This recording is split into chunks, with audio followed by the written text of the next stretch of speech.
Otep à tous, bien-aimés frères et sœurs. Emmanuel Macron veut danser dans la cour des grands. Il veut rentrer dans la cour des grands. Je répète, Emmanuel Macron veut rentrer dans la cour des grands. Au lieu de continuer à se faire grand, là où on est en train de le faire, de rendre petit au Mali, au Niger et au Burkina Faso, lui veut maintenant jouer aussi dans la cour des grands, là où il y a la Chine, la Russie, les États-Unis et l'Iran. Emmanuel Macron aussi veut rentrer dans ce milieu-là. La Russie est en train de combattre l'OTAN. Tout l'OTAN, l'ensemble de l'OTAN. Ça, c'est un grand.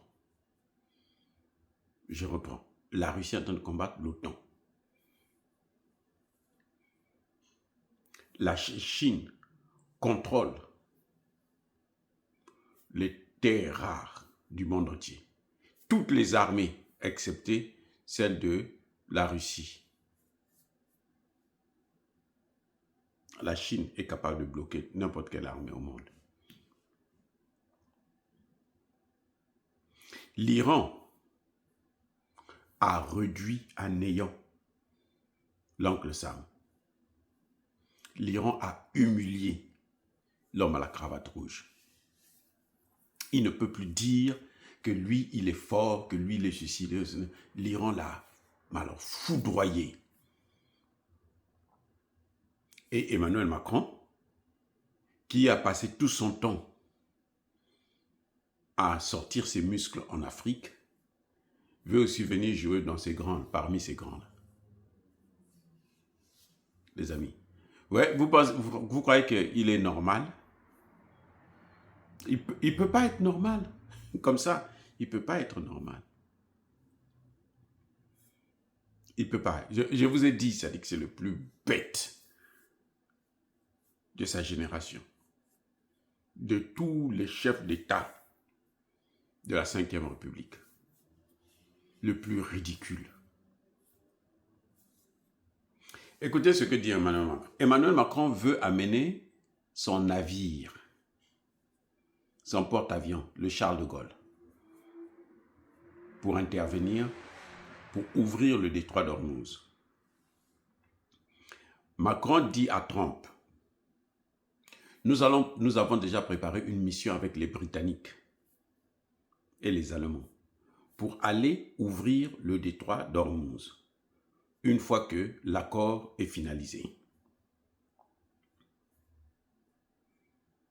Ce que l'oncle Sam n'a pas pu. Vous avez vu toutes les tergiversations qu'il y a là? La dernière frappe de l'oncle Sam mercredi dernier là, c'était 49 Tomahawk. 49. Il n'a rien obtenu. Même pas un iota. Je dis même pas un iota. L'oncle Sam lui-même était obligé d'accepter les conditions de l'Iran. L'Iran a dit là, le détroit d'Ormuz, c'est notre souveraineté. Ça nous appartient, vous allez le reconnaître. Parce que historiquement parlant, géographiquement parlant, c'est pour nous. Macron dit que lui, il a organisé une mission avec les autres pays de l'Europe là, qui sont en train de s'affamer là, qu'ils vont aller ouvrir le détroit d'Ormuz. Aider à ouvrir le détroit d'Ormuz. On lui a demandé de l'aide. C'est l'Iran qui lui a dit, venez m'aider.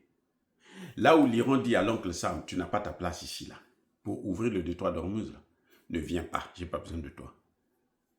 Parce que c'est à cause de toi que c'est fermé. C'est Macron qu'on va accepter pour venir ouvrir. Vous voyez pas que il est bête? Les amis, je ne comprends pas.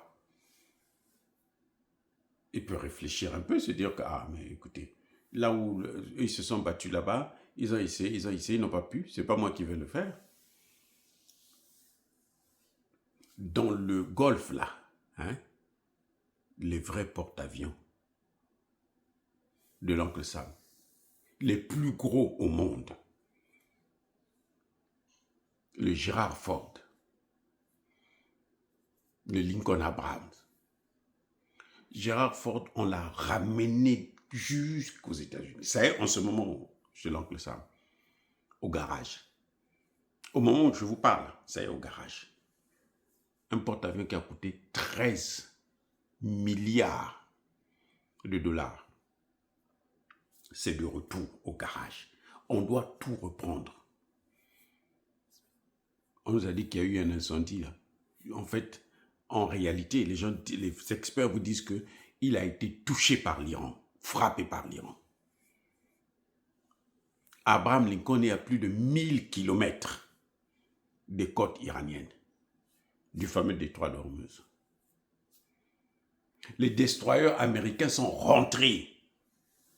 Ils ont été bombardés. C'est le Charles de Gaulle, le petit truc là.